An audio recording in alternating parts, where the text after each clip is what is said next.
was one of my best students.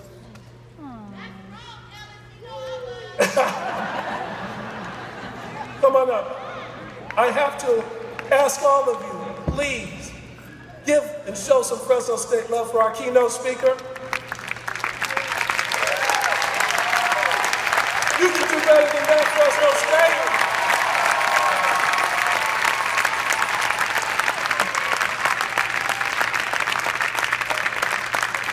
Thank you so much.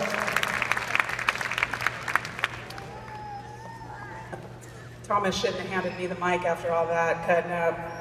I don't appreciate it, and I appreciate it so much.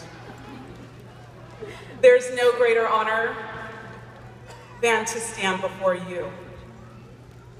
I was just here a minute ago, and let me tell you that 20 years goes by like that. Some of you might be up here, but 20 years ago this year, I was sitting where you are, graduating, and I'll tell you, I struggled for the first time in a long time to write a speech for you, because you're so special. That's all right. This place is special, and I want to tell you a few stories in the only 15 minutes that they give me, which is totally hateful. I just want to say that, that's not enough time. You know, there's something that's amazing about the pageantry about graduation. The regalia that we get to wear, the stoles that don't stay on, the hat, hair, it's fine. I love the regalia, and I love the pageantry, and I love the ceremony of graduation. It's one of my favorite things. Graduating from Fresno State was, in fact, one of my favorite things. And it's a long, long tradition that we holding these ceremonies. But I feel like it's important to incorporate some of you and your generation into our traditions. And so I thought that to start off my talk with you for just a few minutes, I would incorporate a millennial tradition, a Gen X tradition that many of you hold. And so just hang on real quick, okay? I want to get the You there? Okay. I got to get your traditions in there too. All right, so just stop texting long enough to listen to me for 5 minutes. Listen, I want to thank President Castro and his cabinet and the Black Faculty and Staff Association, Dr. Apuda and the faculty here for inviting me. I want to thank my husband and my family for being here today. And it's been said already that it truly is the parents and the family and the grandparents, the aunties and uncles. This celebration is for you. I wish that we could order robes and give them all to you, because really none of us get to be in this space without all of you. And I know it's been said, but I just want to ask you to please just stand up and let us clap for you for a minute, all right? Every one of you, everyone that's here to see somebody you love, care about. If your people aren't standing, that tells you something. Yes. That's right. That's right. That's right.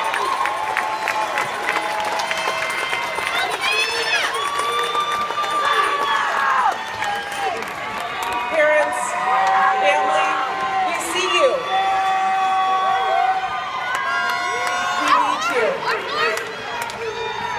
I didn't throw a ski out, but you know the ski there to for my stories. There's an incredible amount. I got them all whipped up again. Listen, I'm going to be quick. I want to tell you a couple things from my generation to yours. I'm Generation X. I could be the poster child for Generation X. And I think of many of you, I know that there are some of you who are graduating with your masters and your doctorates, and so maybe you're a little bit outside the millennials, but I want to say a couple things from my generation to yours. There's an incredible amount of anxiety living in the shadow of our parents and grandparents. The civil rights generation, the great generation, you know, they do feel they have a monopoly on all things good that's ever happened in the world. It's fine. I mean, but they kind of have made it difficult for many of us to feel like we can step in their shoes. So I want to share with you a couple of things about me and why I think I was actually picked to be your commencement speaker today, just so that you can feel a little bit of inspiration. My generation, we were called the slacker generation. They said that we were disaffected, that we were alienated, that we didn't care. Some of the people in this room said that our music was terrible. Some people say we ruined hip-hop. I'm here to say that you all let Iggy Azalea come, and she actually ruined hip-hop. So I just want to put that out there, all right? I hold you responsible for that. We can talk about it later. We can talk about it later. Talk about that. You know, it's difficult to figure out how to be extraordinary when you're sitting in these seats. She cannot be played in my car, ever. There's so much. I remember feeling that kind of angst, like how am I going to do the thing that matters in this world? And I learned a lot of things when I was a student here. Thomas, really, I'm going to cut him later for all that stuff that he was doing up here and talking about me. But I will tell you that the things that I did when I was a student here, they were very ordinary. They really didn't seem extraordinary at the time. When I was a freshman, I came into Fresno State. I graduated from Roosevelt High School here in Fresno, Rough Riders. And I had a counselor who told me the best I could do was a military or trade school. Now, I know some of you have heard terrible stories about yourself, from professors or people who underestimate who you are. I have those same stories told to me. When I came to Fresno State, I came in as an EOP student. I kind of bullied my way in because I needed to make some friends. So EOP, you know, Maxine McDonald, Wayne Bird, all of the people who were here when I was here who made that program happen and who made a family and a community for us on this campus. We really weren't that many more than you are. And that's a shocking part to me. I have to say that 20 years later, there were still only a few hundred students at Fresno State then like there are now. But I want to tell you something about being a small but mighty group of people, because that's what I see when I look out here at you. And that's what I think about when I was coming out of Fresno State. I had so much anxiousness about making some type of difference.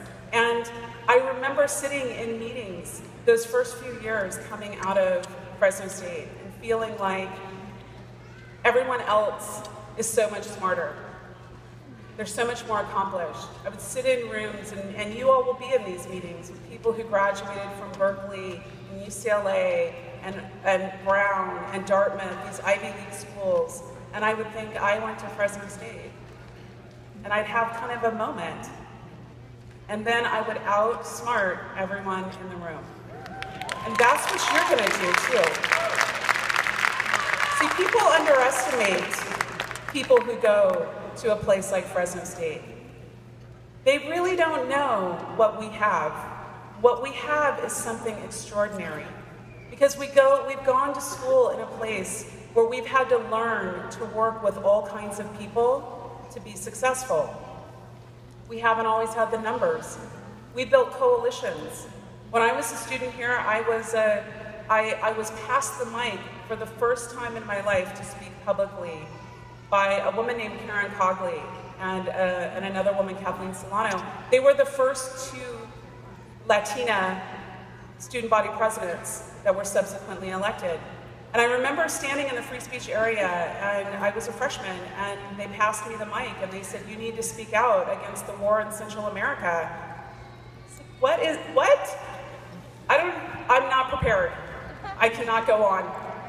And Karen looked at me and she said, "I'm passing you the mic because I know you have something to say, and you're not going to be shot down by people with rifles when you speak, like the students in El Salvador and Nicaragua today." And so I took the mic and I spoke about peace, because I know what it was like to live in a community where there has not always been peace. I knew what it was like to live in a community where people pointed guns at us too.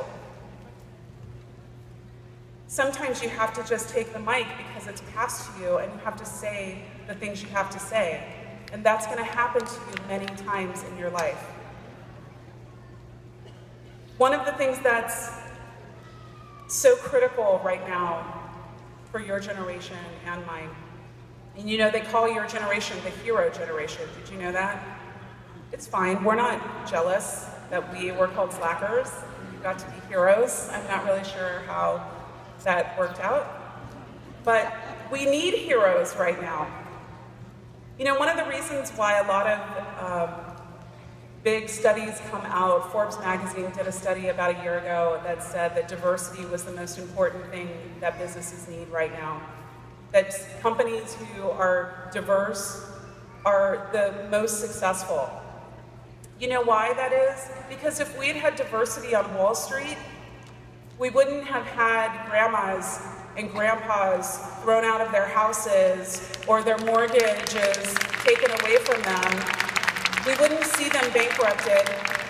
We wouldn't see the people like us on the street while mortgage bankers get richer. Because we know when we come to those board meetings, when we come to work, that that's our auntie, that's our grandma, that's our people. And that's why you're going to go and be in these places, and you have to bring who you are to these spaces. You have to bring the ethic and the knowledge and the sense of fairness and social justice to those conversations, because they're not being had.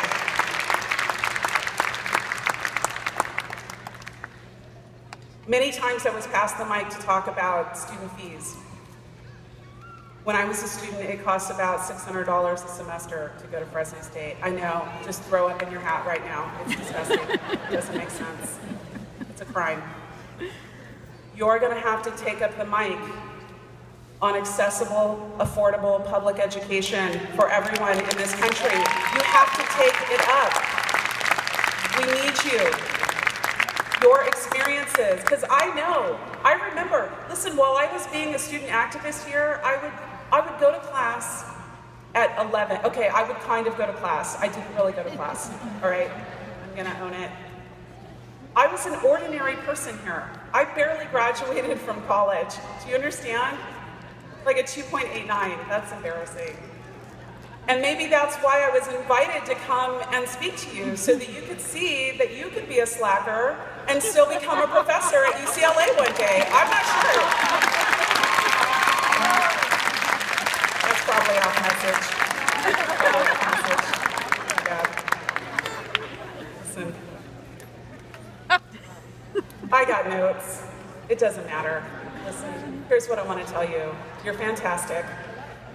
We need you to pick up the mic.